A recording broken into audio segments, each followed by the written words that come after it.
하루를 살아가는 시편 묵상 10월 5일 묵상을 시작하겠습니다. 오늘은 시편 118편의 마지막 부분을 함께 묵상하겠습니다. 오늘 시편 묵상의 제목은 건축자의 버린 돌을 사용하시는 주님입니다. 오늘의 시편 말씀을 읽겠습니다. 시편 118편 19절에서 29절입니다. 내게 의의 문들을 열지어다. 내가 그리로 들어가서 여호와께 감사하리로다. 이는 여호와의 문이라. 의인들이 그리로 들어가리로다. 주께서 내게 응답하시고 나의 구원이 되셨으니 내가 주께 감사하리이다. 건축자의 버린 돌이 짐 모퉁이의 머릿돌이 되었나니 이는 여호와께서 행하신 것이요 우리 눈에 기이한 바로다. 이날은 여호와께서 정하신 것이라. 이날에 우리가 즐거워하고 기뻐하리로다. 여호와여 구하옵나니 이제 구원하소서. 여호와여 우리가 구하옵나니 이제 형통하게 하소서.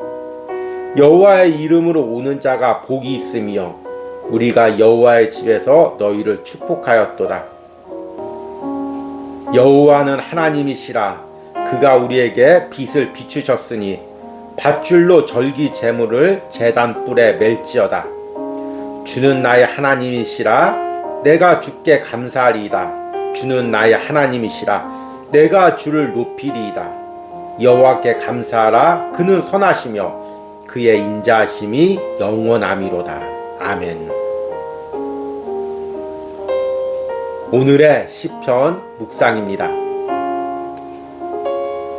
위대한 건축가가 세상에서 화려하고 멋진 건물을 짓고 있었습니다. 그는 화려한 건물을 짓기 위해 값비싸고 아름답게 보이는 재료만을 꼼꼼히 선별해서 사용했습니다. 그러다가 건축 재료들 사이에 놓여있는 한 돌을 발견했습니다. 그 돌은 자신의 건축물에 어울리지 않는 값어치 없는 돌이었습니다. 그래서 그는 그것을 건축물 멀리 던져버렸습니다. 그 후 그 땅에 전쟁이 휩쓸고 지나가 화려한 건축물을 비롯해 모든 것이 폐허가 되었습니다. 그 폐허 속에서 하나님의 사람들이 성전을 세우기 시작했습니다. 그들은 폐허 속에서 버려진 한 돌을 발견했습니다. 그리고 그것으로 성전의 기초가 되는 모퉁이 돌을 삼았습니다. 시편 118편은 바벨론 포로 이후 이스라엘 백성들이 예루살렘에 돌아와서 성전을 지은 후 하나님의 인자하심을 노래한 시편입니다. 그들은 바벨론 땅의 화려한 건축물들을 보고 자란 세대였습니다. 그리고 이제 예루살렘으로 돌아와 세상에서는 초라하게 보이지만 하나님의 영광이 깃든 성전을 세웠습니다. 그리고 그 성전의 은혜를 노래합니다. 하나님께서는 쓸모없게 여겨 건축자들이 버린 돌을 성전의 머릿돌로 삼으셨습니다. 건축자가 버린 돌이 짐 모퉁이의 머릿돌이 되었나니 이는 여호와께서 행하신 것이요 우리 눈에 기이한 바로다. 자신들 역시 세상에서 버려진 존재이지만 하나님께서 그들을 다시금 세우셔서 하나님의 성전으로 세워주셨음을 찬양합니다. 오늘 시편 118편의 건축자의 버린 돌이란 표현은 신약에서는 예수 그리스도를 가리킵니다. 예수님은 세상의 기준에서는 귀히 여기는 존재도 아니었고 필요한 존재도 아니었습니다. 그러나 하나님께서는 그 예수 그리스도를 우리 구원의 유일한 통로로 삼으셨습니다. 그런데 이 건축자의 버린 돌이란 표현은 또한 우리 인생을 가리킵니다. 세상에서는 자신이 필요한 인재나 자신이 따라야 할 사람을 철저하게 세상 기준으로 정합니다. 그리고 우리 중에는 그 세상 기준에 미치지 못해 마음이 상하는 경우가 있습니다. 그런 하나님께서는 세상에서 버려진 우리를 하나님의 성전의 영광의 도구로 삼으십니다. 하나님께서는 세상에서 약한 자들을 들어 당신의 성전으로 삼으십니다. 이것이 우리가 평생 하나님의 구원을 감사하고 찬양해야 할 이유입니다. 아멘. 오늘의 시편 해석과 적용입니다. 오늘은 지난 이틀 동안 이어온 시편 118편의 마지막 부분을 묵상했습니다. 시편 118편은 이스라엘 백성들이 바벨론 포로로 돌아와 예루살렘에 성전을 짓고 절기 때마다 모여서 드렸던 기도입니다. 이들은 지난 포로 기간 동안 하나님께서 그들과 함께 하셨음을 믿음으로 고백했습니다. 그리고 앞으로도 하나님이 함께 하실 것을 믿음으로 고백합니다.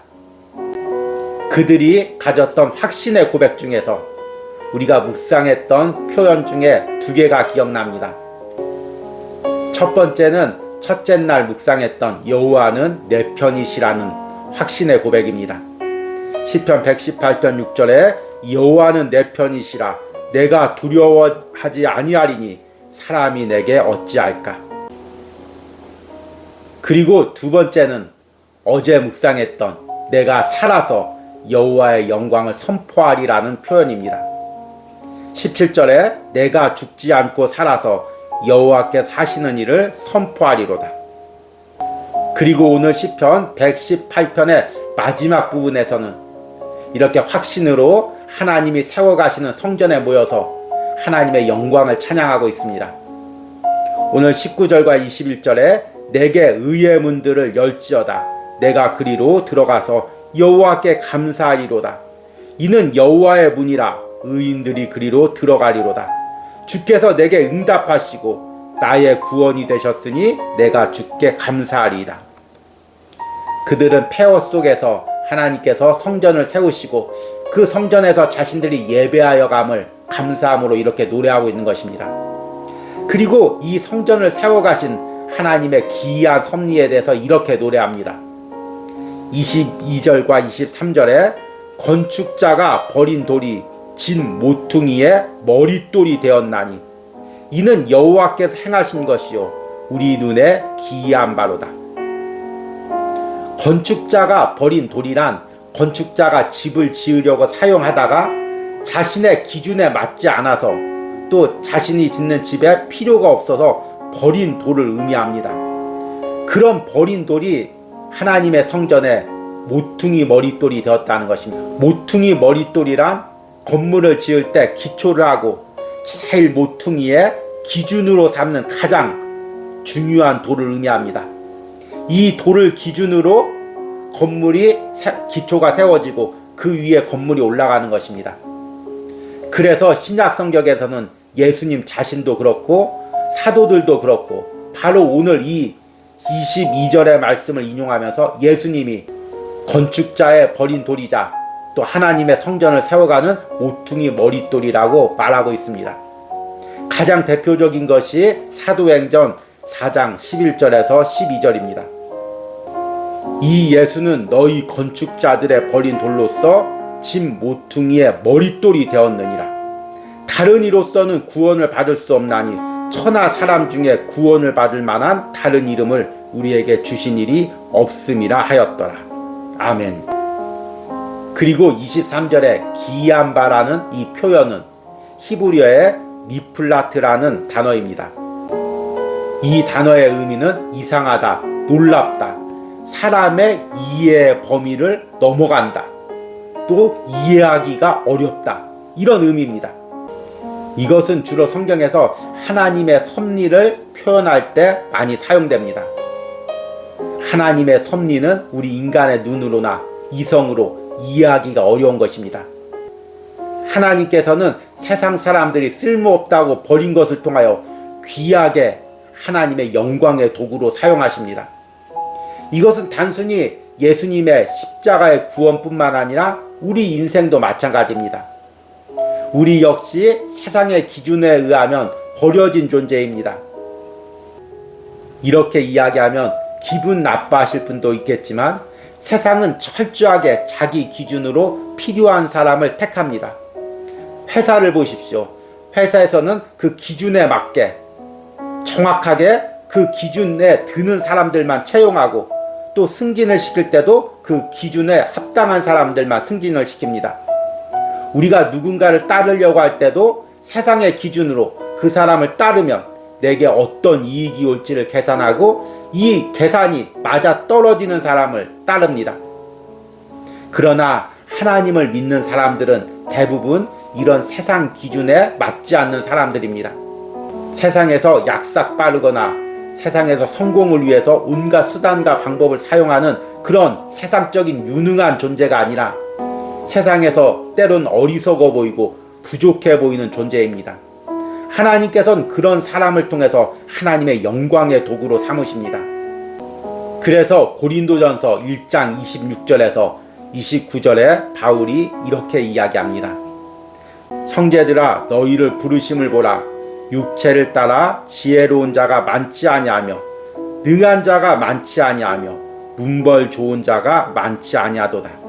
그러나 하나님께서는 세상에 미련한 것들을 택하사 지혜 있는 자들을 부끄럽게 하시려고, 세상에 약한 것들을 택하사 강한 것들을 부끄럽게 하시며, 하나님께서는 세상에 천한 것들과 멸시받는 것들과 없는 것들을 택하사 있는 것들을 폐하려 하시나니, 이는 아무 육체도 하나님 앞에서 자랑하지 못하게 하려 하심이라. 여러분, 내가 세상 기준에 맞지 않는 부분으로 인해 또 안타까워하며 또 부족함을 느끼고 있는 부분이 있지 않습니까? 그러나 내가 세상 기준에서 인정받고 귀한 존재가 아닐지라도 하나님 앞에서는 귀한 존재입니다. 그리고 하나님께서는 나를 하나님의 영광의 도구로 사용해 가십니다. 오늘 시편 118편의 이스라엘 백성들도 마찬가지였습니다. 이들은 바벨론 땅에서 쓸모있는 존재가 아니었습니다. 만약 바벨론 땅에서 쓸모있는 존재라면 이들을 예루살렘으로 돌려보냈겠습니까? 아마 예루살렘으로 돌아왔을 때도 바벨론 땅에서 쓸모있는 인재들은 거기 남아서 일을 했을 것입니다.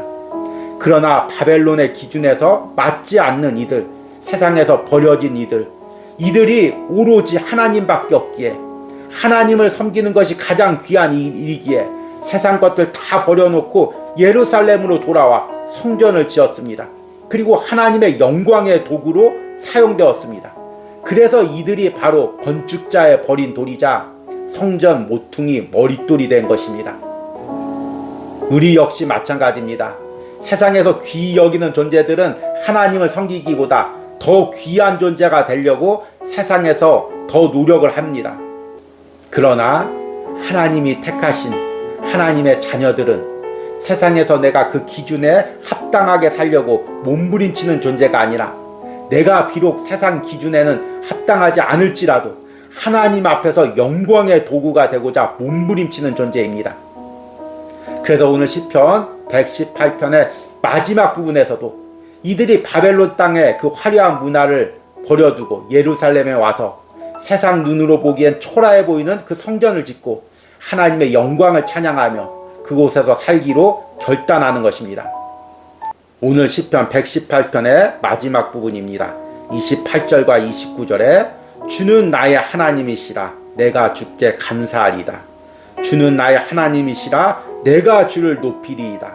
여호와께 감사하라. 그는 선하시며 그 인자하심이 영원함이로다. 아멘. 오늘의 기도문 드리기입니다. 내가 물질이나 재능에서 세상이 정한 기준에 맞지 않아 가슴 아파하는 부분이 무엇입니까?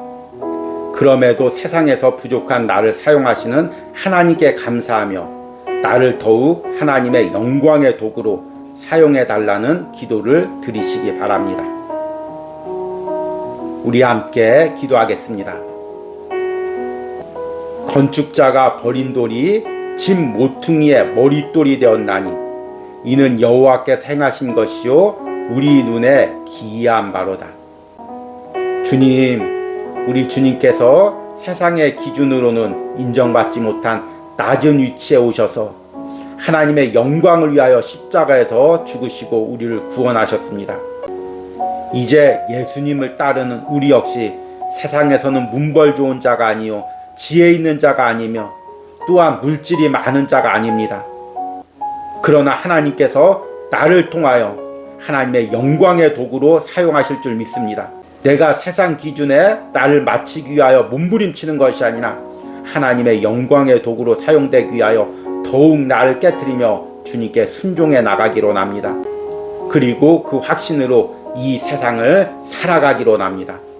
지난 3일간 시편 118편을 묵상한 모든 심령들과 그들의 삶에 이런 확신과 소망을 부어 주시옵소서. 예수님의 이름으로 기도했습니다. 아멘.